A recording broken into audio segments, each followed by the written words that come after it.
do traditional stick frame, you can do I-joist.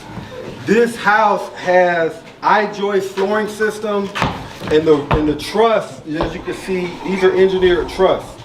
Your lumber company, Home Depot, when you do your takeoff, they're gonna ask you what type of framing you want. If you don't know, tell them you don't know and have them make some recommendations so they can explain the differences on the types of framing and the benefits and the process. It's all gonna be relatively the same price. One of the reasons we like to use I-joist is because the strength, the durability, you get longer spans, bigger open spaces, and also you can pass your mechanicals through those I-joists. Yes. If you look in this section right here, these are engineered I-joists. And you can see the electricals going through there. If we needed to pass HVAC through there or plumbing, you can see in some of these other rooms, you see the plumbing going through there. You cannot do that when you have a 2x10 or a 2x12.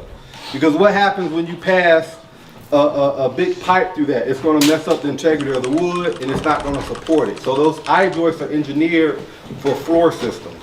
But it's up to you as to what you want to use. As you can also see, he has a lot of 8-feet doors in this house. By having them high doors, it's going to make the house on the back end look a lot more expensive by having those big doors, those big wide openings, and some of that stuff. Who remembers the framing cost? I know somebody said it earlier. There are two numbers. So this house, let's just use an example. Let's say 3,500 square feet. What would lumber range for a 3,500 square foot home? Just lumber only.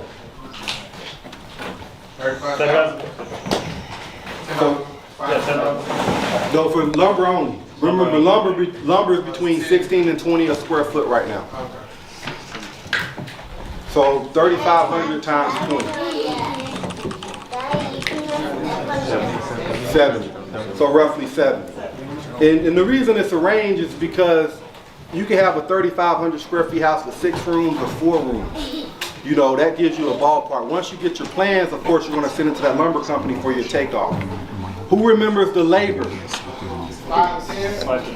So in a house like this, it's going to fall somewhere in the middle. We'll just use 7. So if we're using 7, what's a good price for framing this house out? $24,500. So that's about what you can expect for framing. Who remembers the formula for HVAC? So we got, let's just say we have 3,500 square feet of heated space in here. 650. 650 per ton. 650 square feet per ton. So 5.5 tons. So what's the formula to calculate? I think it was $400 a ton. So the tonnage is going to be 3,200 to 4,000. If you're doing all electric, it's going to be 32 to 34 range. But if you're doing gas, you're going to expect to pay 38 to 4,000 per ton because it's a little bit more work per ton. What's the approximate price for electric for this house? $24,500. And guys, all these are average numbers. You have to have some negotiating skills. You have to kind of know where your budget is. And you have to know what people charge to even allow. This is a team sport. You have to take care of the people that take care of you. Yeah. Because I don't know about y'all, but I'm not getting in here doing no tile. I'm not getting here doing no framing. But I want my people to do a good job. I want them to make good money. So it's a win-win. We all need each other to be able to be successful. So you gotta know what the going rate is. Who remembers the plumbing budget? How much does it cost per water line? 700 per line. Yep, between 500 and 700. So in this area, we're gonna have, of course, the sink here. So this is one. We're also gonna have the refrigerator behind her. That's another one. The dishwasher is gonna be here as well. So that's 2. Pot filler, I don't see the pot filler on the wall, but he may put a pot filler here. So that will be another one. You basically count everywhere there's a water item and times it by 700. And again, when it comes to HVAC, the HVAC company, whatever price he gives you, that's for the whole job. So whatever that price was before, that's for the entire job. Now, if you're doing some type of fancy thermostat, he may charge you extra for that. Electrical and plumbing is a little bit different. You're responsible for your fixtures. So when they give you a price on electrical, that includes all of the rough, everything that you see. And typically on electrical and plumbing, you're gonna pay about 70% up front. And on the back end, you'll pay the other 30%. So for instance, if your electrical price was $10,000 for the total job, you're gonna pay $7,000 after they pass inspection. You're responsible for all your light fixtures, all of your lights, your light bulbs, and when they come in and install that stuff and they pass their final, then you pay the 30%.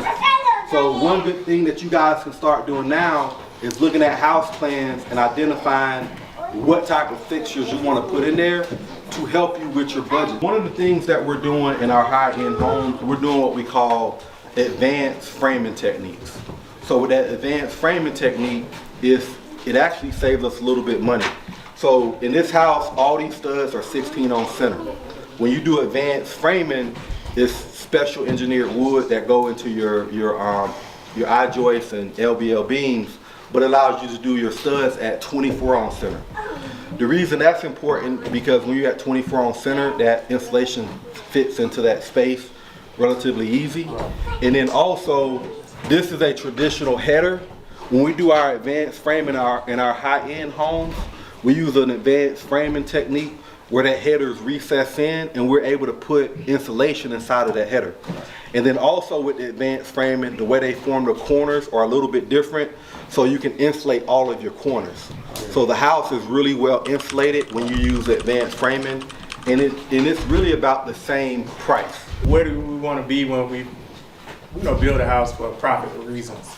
It all depends on how big the house is, where we're building it for, what it's selling for. So it's multiple things that factor in, but of course we're not building anything for practice.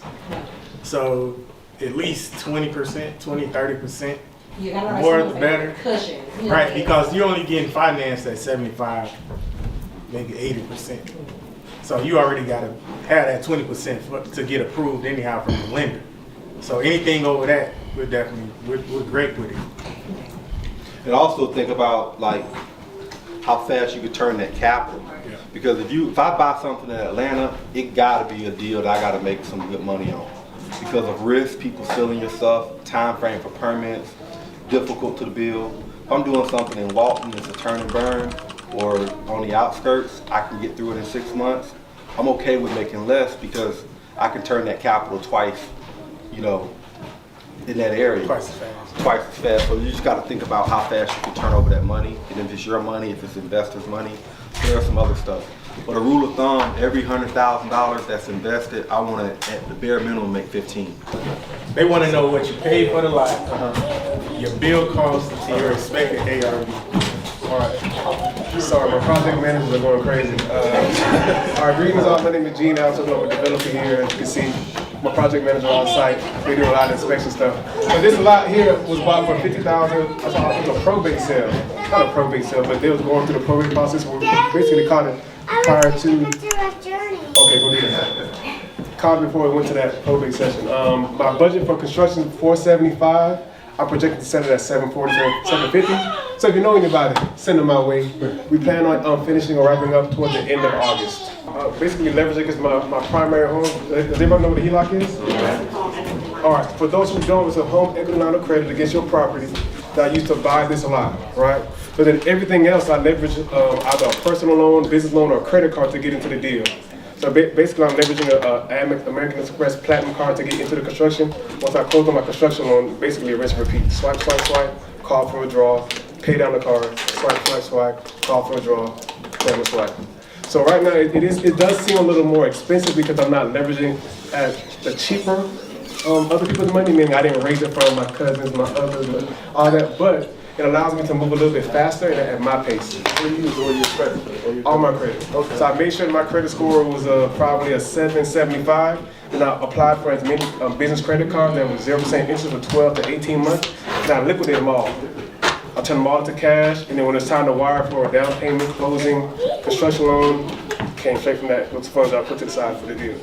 There's certain things in the process that no one can really prepare you for, right? So originally, this house was supposed to be on a slab. So then, while I was getting graded, my grader called me and said, "Hey, something is wrong. The way I graded it doesn't look like it can go on a slab. It's too low pitched on the lot." So I called Gene, I said, hey Gene, I need help. It was a Saturday morning, he said, you know what, I'll meet you out there, big brother, I'll meet you out there. So we ended up having to change from a slab to a crawl space. So that took some more time in terms of like, changing up the design, going back to the city, letting them know what we're doing, and basically kind of getting reapproved to go again. So that process was the toughest for me because I was like, I don't know. At that moment, to be honest, I didn't even know what a crawl space was. I only seen a basement, but I knew what a slab was. He said crawl space, I was like, what were you crawling under? Okay.